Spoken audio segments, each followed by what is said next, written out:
mayo del 2017. ¿Qué tal? Muy buenos días, bienvenidos a su programa Contacto Directo. Empezamos una nueva semana hoy con nuestros invitados. Alberto Dajic, ex vicepresidente de la República. Vamos a hablar de la no aceptación ciudadana del dinero electrónico del Banco Central como un medio de pago. ¿Se lo quiere usar como medio de pago del gobierno? ¿Cuáles podrían ser sus efectos sobre la economía? ¿Es esa la mejor forma de financiar el déficit del gobierno?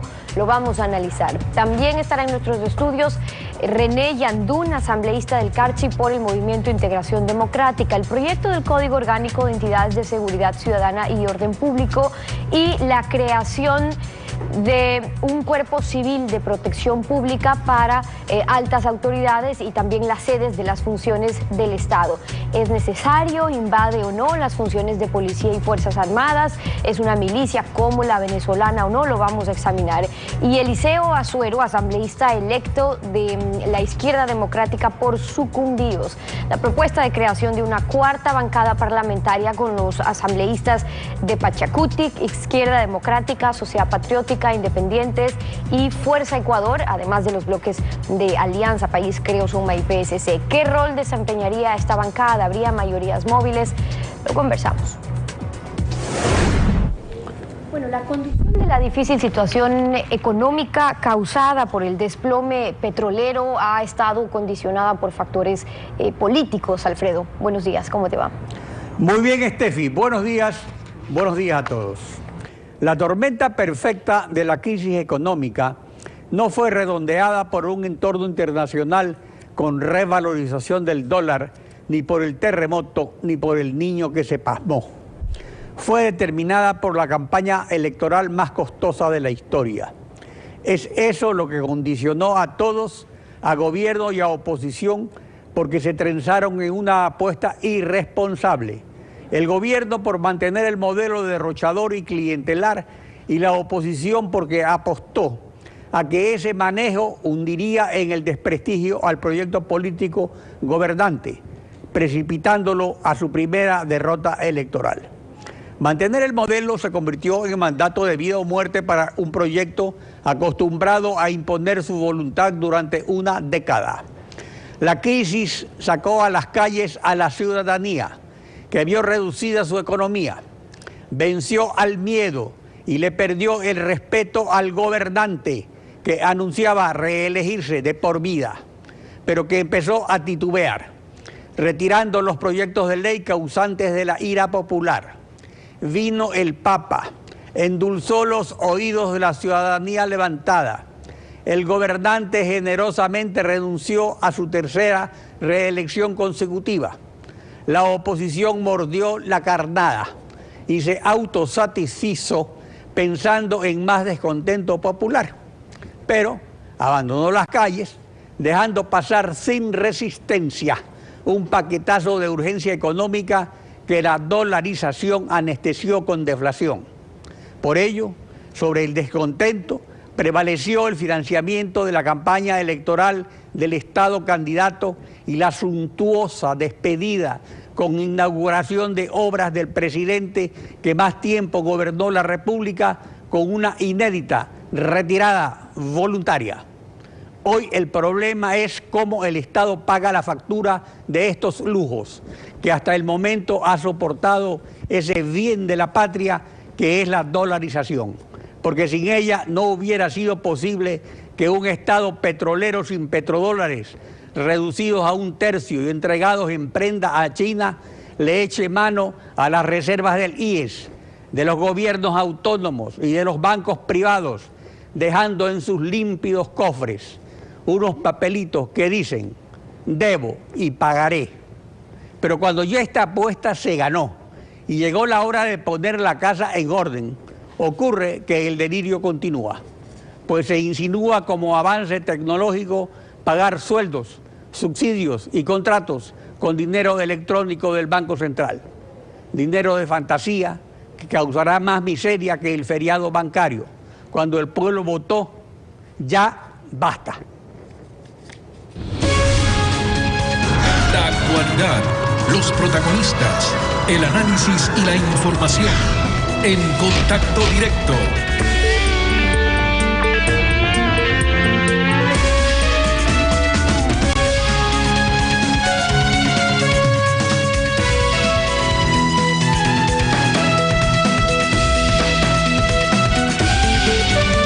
Ante el déficit fiscal enfrentado por 2 años con más endeudamiento externo e interno a corto plazo, ahora se insinúa como una opción algo que venía siendo solamente un rumor. Veamos. Cuando nosotros buscamos soluciones para la economía del siglo XXI, tenemos que utilizar herramientas del siglo XXI. Y el dinero electrónico, más allá de atentar, como dicen algunos, contra la dolarización, puede ser una de nuestras principales herramientas para mantener y conservar la dolarización.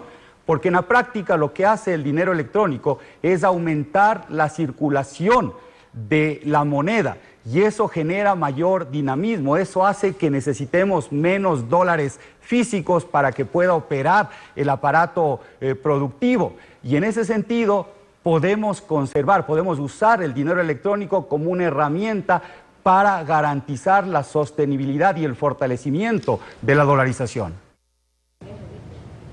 Alberto Dajic, ex vicepresidente de la República. Buenos días.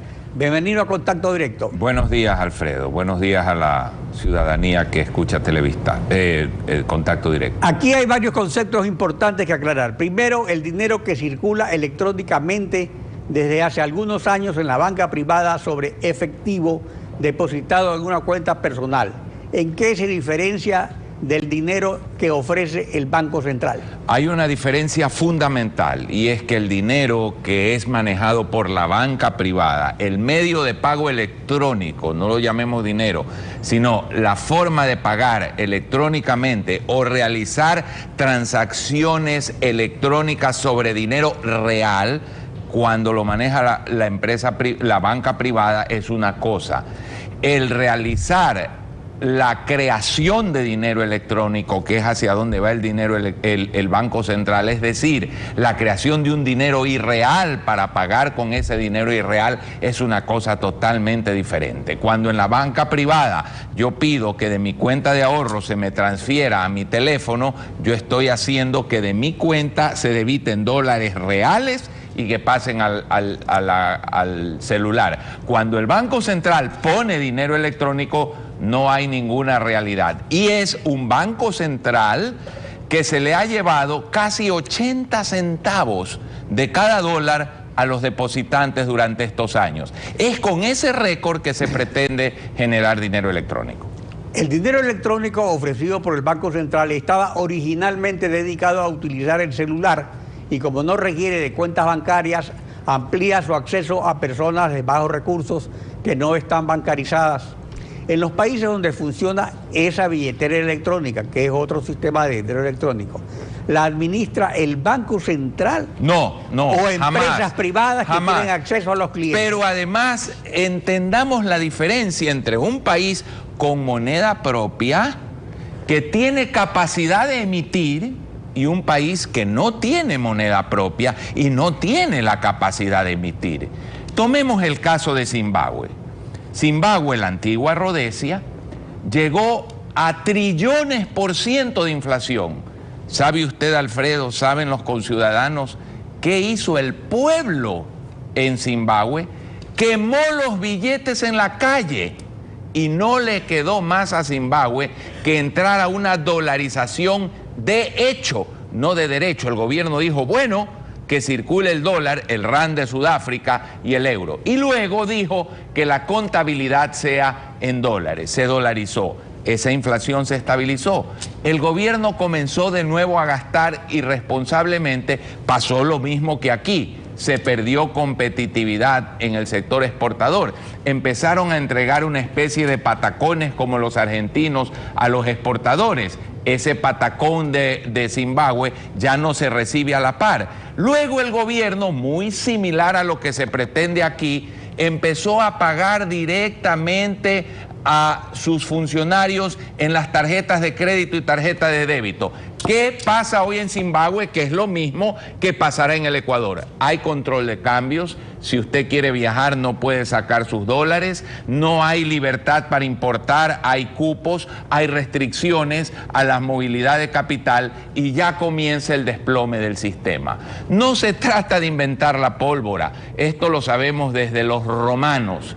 El mal dinero desplaza al buen dinero, será inocularle veneno a la dolarización. Y como lo dijo el economista Sued en un artículo, el único que puede crear pánico hoy en el Ecuador, un pánico bancario, se llama el Banco Central, que con su irresponsable conducta oficialmente programada entre el Ministerio Legislativo y el gobierno, combinando leyes para deshacer las limitaciones que la dolarización tenía cuando fue impuesta en el Ecuador, ha permitido que se le lleven a los depositantes casi 80 centavos de cada dólar. Lo que ahora se insinúa entonces es que como el gobierno por el déficit fiscal no tiene suficiente dinero efectivo que pague sus obligaciones de sueldos, subsidios y contratos con transferencias electrónicas sin respaldo de dinero efectivo, sino con respaldo de otros activos. ¿Es eso lo que se propone? Una verdadera barbaridad, en eso terminará, así será. Y por lo tanto el sistema se desplomará. Hay que entender además que en el mes de marzo, como lo dijo el Observatorio Fiscal, el Ecuador gastó casi 70% más que en marzo del año pasado. Y de cada dólar que el gobierno gastó en el mes de marzo, 50 centavos vinieron de deuda. Bueno, era la segunda vuelta, pues ese es el problema. El presidente electo, el licenciado Lenín Moreno, tiene que asumir responsablemente la actitud de un estadista. Preguntarle al gobierno saliente, a ese frente económico que ha desbaratado el Ecuador, cuál es la real situación de la caja. Su obligación hoy es concertar con los ecuatorianos para que este país no vaya por el camino de Zimbabue, no vaya por el camino de Venezuela, lograr los acuerdos políticos necesarios. El arte del gobierno no es un arte de imponer, es un arte de buscar coincidencias, de juntar voluntades, de pensar en los altos intereses de un país y no en un periodo electoral, y no en el interés de un partido, no en un proyecto político, pensar en todos los ecuatorianos. Esa concertación es indispensable para que el presidente electo pueda explicar, como es su obligación histórica, la realidad de la economía que está recibiendo. Si no lo hace, las culpas recaerán sobre él injustamente porque está heredando una bomba de tiempo. Según el Código Orgánico Monetario y Financiero, hablando de realidades, artículo 29, el capital del Banco Central está constituido por los aportes en dinero o especie que efectúe el ente rector de las finanzas públicas. La situación actual, ¿cuál es? ¿Ha aumentado el gobierno el capital del Banco Central o el Banco Central ha tomado dinero de sus depositantes para prestárselo al gobierno que funge de rector de las finanzas públicas? El Banco Central ha producido el segundo feriado bancario de la historia del Ecuador. Se ha llevado más de 8.000 millones de dólares que pertenecen a los depositantes, que son los consejos provinciales y cantonales, las entidades del Estado, los bancos, la corporación financiera. Los propios bancos, a través de su asociación, con una carta muy prudente pero firme, expresaron ya públicamente la preocupación de que ni siquiera el encaje bancario está ya cubierto por liquidez, que era la obligación que tenía el Banco Central cuando el país se dolarizó. Pero como lo expuse en un debate con el señor presidente de la República, el gobierno y el Ministerio Legislativo cambiaron la legislación para permitir este asalto, este segundo feriado bancario, este atraco al Banco Central que debilita la dolarización, que impide al país crecer. Necesitamos una política, no solo económica, sino una conducción política de concertación, de responsabilidad, no de búsqueda de intereses partidistas o electorales. Si este cambio de poner al Ecuador por encima de los intereses transitorios no se da, la política económica será un instrumento de venezualización. Hacia allá estamos yendo poco a poco, Recordemos que el Ecuador sigue endeudándose a las tasas más altas de Latinoamérica, prueba concluyente del fracaso del modelo. El Japón se endeuda a tasas negativas, es decir, si uno compra un bono a un año plazo, recibe menos dinero a fin de año. Uno le paga al gobierno para que se quede con el dinero. Es decir, que el gobierno en su presupuesto no tiene el servicio de la deuda porque no paga esas altísimas tasas de interés. Cuando se dice correctamente que el Ecuador, por parte del gobierno, que la deuda en relación al Producto Interno Bruto no es una cifra inmanejable, es verdad. Pero el servicio de la deuda sí es inmanejable. Una cosa es que el Japón deba 230% del PIB, pero pida prestado a tasas negativas, o los Estados Unidos pidan prestado al 1%, y otra cosa es pedir prestado al 9,75%. Yo debo menos, pero los intereses, debo menos en relación al PIB, pero los intereses me están comiendo. Hoy se gasta en servicio de deuda más que en educación y salud. Esos que hoy gobiernan decían que eran traidores a la patria, aquellos que tenían una situación de deuda así en el pasado. ¿Por qué no lo son hoy? Esa es la pregunta, y por lo tanto el licenciado Lenín Moreno no solo tiene que dar un viraje económico, tiene que dar un viraje político de una forma de gobernar que no puede ser la imposición de un modelo que viene de Cuba y Venezuela a instaurarse en el Ecuador. Alberto Dají, gracias por acompañarnos en Contacto Directo.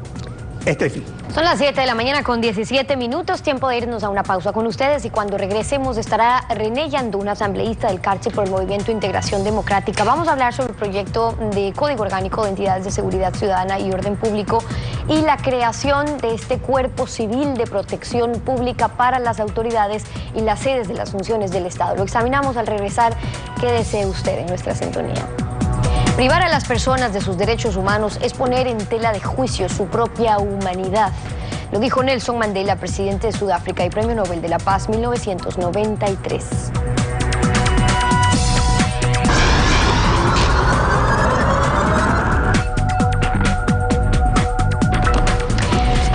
Son las 7 de la mañana con 21 minutos. La presidenta de la comisión que trata el proyecto de Código Orgánico de las Entidades de Seguridad Ciudadana y Orden Público convocó para hoy a las 8:30 la sesión para debatir y aprobar el informe para segundo debate, que tendrá que pasar después al Pleno. Hoy discutirán cómo queda ese artículo que ha causado reacciones, porque se refiere a la creación de un servicio de protección pública como entidad de carácter civil, pero para la seguridad y protección de autoridades y sedes de funciones del Estado. Nos acompaña hoy el general René Yandún Pozo, asambleísta del Movimiento Integración Democrática por Carchi. Bienvenido a Contacto Directo. Buenos días.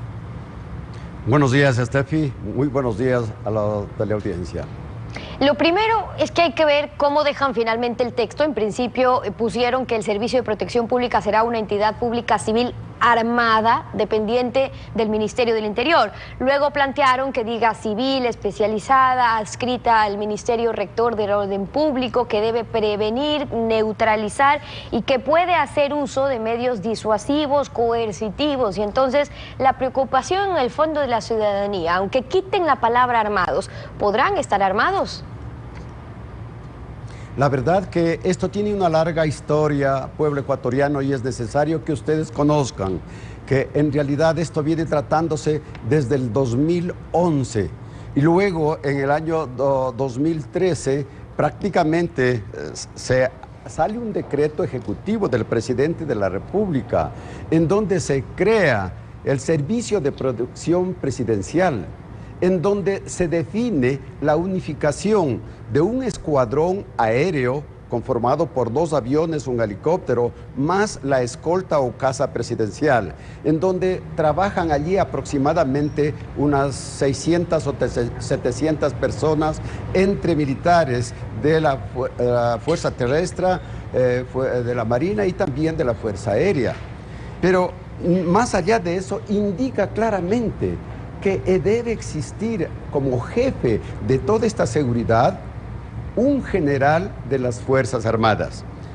Si es que este cuerpo ya existe, entonces, ¿para qué estamos buscando y formando otro cuerpo armado civil y que tenga una nueva estructura, una nueva organización que requiera de mayor número de elementos civiles, de una mayor inversión, y que hoy más que nunca que la economía del país está realmente por los suelos. Bueno, pero usted preguntaba, ¿para qué lo hacen si ya existe uno? Y el presidente de la República, de hecho, justificaba esta decisión diciendo que lo que quieren es organizar el servicio de protección de las autoridades, que Fuerzas Armadas, que los soldados no están preparados para proteger a las autoridades, que están preparados para enfrentar a enemigos, no a ciudadanos, y entonces que lo que se quiere es crear un servicio civil para tratar a civiles, como el servicio secreto, decían.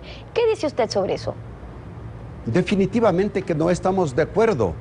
Recordemos lo que pasó con las SS de Hitler, recordemos lo que está pasando con las Fuerzas Armadas de Cuba y con las Fuerzas Armadas de Venezuela, que esto prácticamente viene a ser una burla para el pueblo ecuatoriano y una ofensa para las Fuerzas Armadas, que posiblemente se cree que no están en condiciones de organizar un cuerpo tan simple, porque las bases están dadas ya en la preparación, entrenamiento y funcionamiento de las Fuerzas Armadas. Y lo que se quiere es crear un cuerpo civil paralelo a las Fuerzas Armadas y paralelo a la Policía Nacional.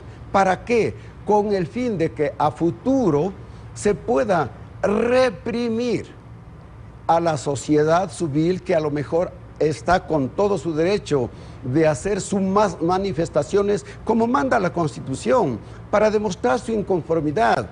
Pero lo que está sucediendo en Venezuela con la Guardia Nacional es exactamente lo que se quiere hacer aquí en el Ecuador. Por tanto, estamos en un total desacuerdo, y lo que es más, una grave irresponsabilidad de la comisión que está tratando este tema. Porque ¿cómo puede ser que primero se trata en el 2011, luego en el 2013, luego la semana antepasada se llama a comisión y sesiones del día sábado, y ahora se convoca para el día lunes? ¿Qué urgencia, qué emergencia? Bueno, lo cierto es que actualmente el presidente o las autoridades, y esa sí sería una diferencia, dependen en su seguridad de Fuerzas Armadas o la policía. ¿Qué pasa cuando su seguridad pasa a ser civil, puede estar armada y está adscrita, aquí la diferencia, a un ministerio? Es decir, responde a órdenes de un ministro, de un gobierno de turno. Definitivamente eso no es posible.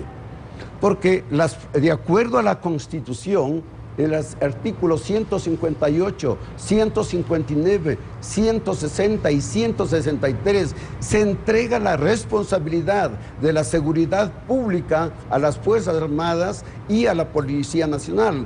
Por tanto, el crear un cuerpo adicional simplemente es para cumplir con la filosofía socialista o comunista o chavista y también castrista.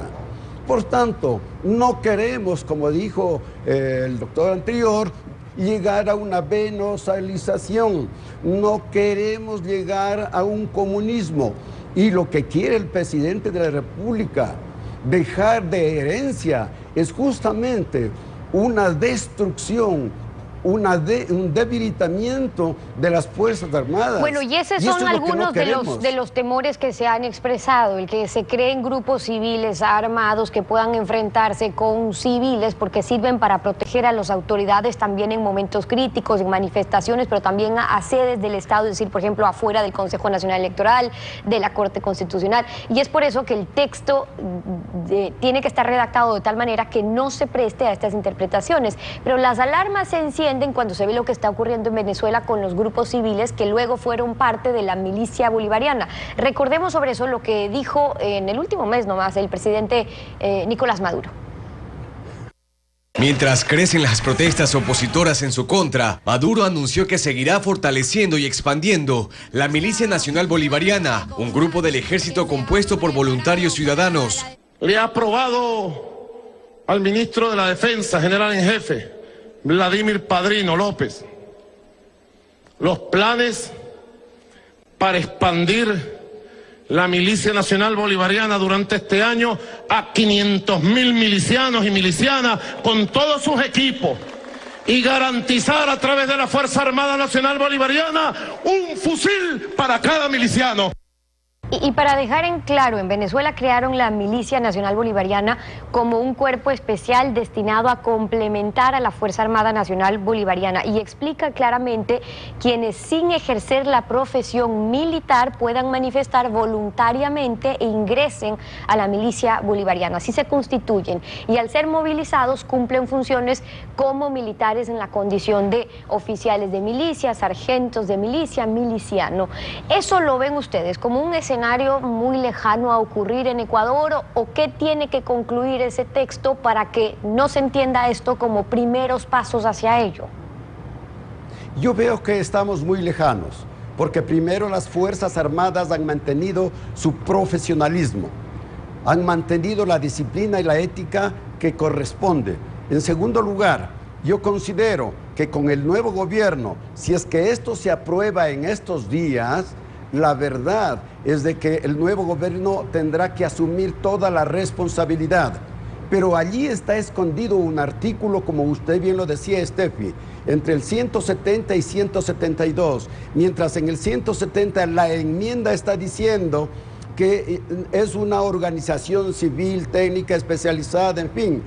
Sin embargo, en el 172 indica de que este organismo tendrá que ser dirigido, organizado por parte del señor ministro del Interior, lo que viene a convulsionar, a confrontar responsabilidades, fuerzas y lo que es mando. Por tanto, yo creo que esto no puede existir, yo creo que tiene que haber una responsabilidad total de los señores miembros de la Asamblea y de la Comisión, que primero votaron todos, absolutamente todos, que tenía que eliminarse este libro. Y ahora retoman emergentemente. ¿Qué grado de sumisión tienen ante el presidente de la República?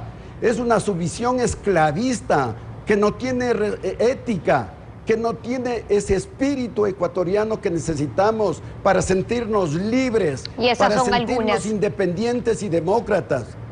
De las opiniones, las observaciones a este proyecto, un tema que estará tratándose hoy en la comisión en la Asamblea Nacional, el general René Yandumposo, asambleísta del Movimiento Integración Democrática, acompañándonos hoy en Contacto Directo. Gracias por haber estado con nosotros.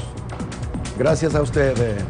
7:32, una pausa y al regresar estará Eliseo Azuero, asambleísta electo de la Izquierda Democrática por Sucumbíos, y la propuesta de creación de una cuarta bancada parlamentaria con asambleístas de Pachacutic, Izquierda Democrática, Sociedad Democrática, Independientes y Fuerza Ecuador, además de los bloques de Alianza País, Creo, Suma y PSC. Lo analizamos al volver, quédese en nuestra sintonía. La paz no solo consiste en poner fin a la violencia o a la guerra, sino a todos los demás factores que amenazan la paz, como la discriminación, la desigualdad, la pobreza. Lo dijo Aung San Suu Kyi, política y activista birmana y Premio Nobel de la Paz 1991.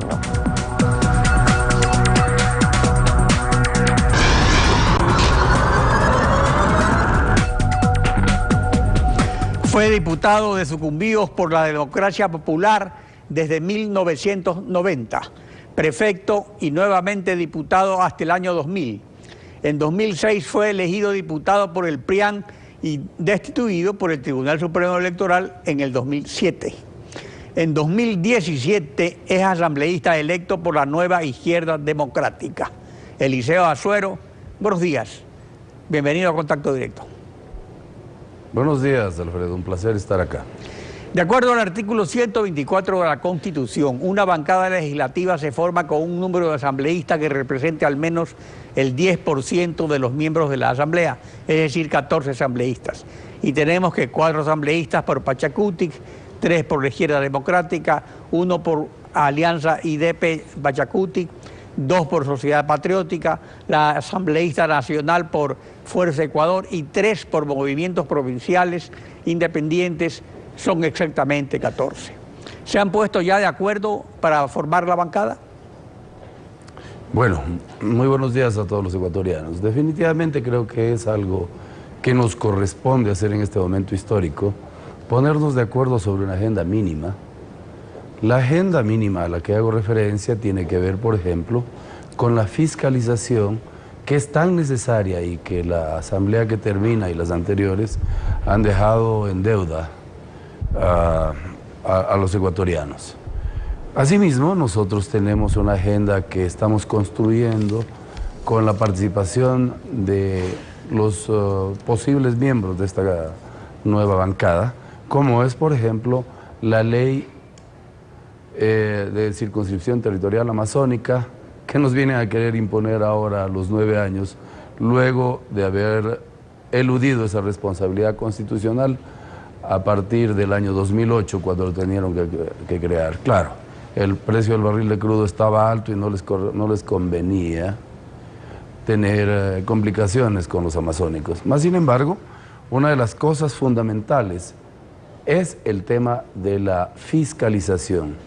Si tomamos en cuenta lo que ha dicho el señor presidente Lenín Moreno, nosotros estamos dispuestos a apoyar con el bisturí para hacer esta extirpación de la corrupción, que no solo está en los niveles gubernamentales, sino también está en los gobiernos locales. Yo creo que hay que reformar mucho sobre los temas de la COTAD, por ejemplo, porque hoy en día los prefectos Ahora, pero en y este alcaldes momento existe una mayoría absoluta de Alianza País, o sea que no se ve por el momento en el horizonte político un sistema de mayorías móviles y la utilidad de una cuarta bancada es relativa. Entonces, ¿cuál sería el propósito dentro de este esquema que actualmente existe? Mi querido Alfredo, yo no creo que están así. Los ecuatorianos están deseosos de un nuevo rol de la Asamblea, la recuperación del rol de la Asamblea, no solo para fiscalizar, también para generar iniciativas legislativas, como son, por ejemplo, la Ley de Educación Superior, como son, por ejemplo, el tema relacionado con la amnistía, que demuestra claramente que no funcionó la justicia con la total y absoluta liberalidad a la que tiene derecho. Es decir, ha estado de alguna manera conectada con el poder de turno. Todas esas cosas existe en la conciencia ciudadana la necesidad de mejorarla. Yo creo que con el respaldo de la ciudadanía, con el poder moral que le debe poner el pueblo ecuatoriano y quienes en su momento estén dispuestos a seguir incorporándose a esta nueva bancada, tenga la certeza que se va a poder hacer mucho. Yo diría de que... Ahora, pero la bancada es homogénea como opositor o gobiernista y también había que revisar el concepto de ser opositor o gobiernista, porque ya Correa deja de ser presidente en pocos días y va a ser un nuevo gobierno, es decir, tiene que verse las cosas en función del nuevo gobierno. De ninguna manera seremos gobiernistas. Eso no quiere decir tampoco que seamos opositores a ultranza. Perdón. No vamos a estar nosotros sometidos a un gobierno, por el contrario, tenemos una total y absoluta liberalidad. Tenemos agenda nacional, tenemos agenda local.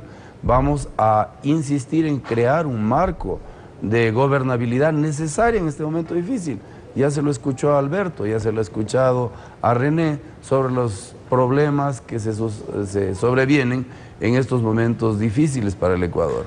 Aquí no se trata de venir a fiscalizar con odio o con rencor, se trata de fiscalizar conforme lo manda la norma constitucional y el rol que nos corresponde a los asambleístas. Aquí no se trata de generar legislación caprichosa, sino mejorar aquella legislación que ha generado en el país la desconfianza.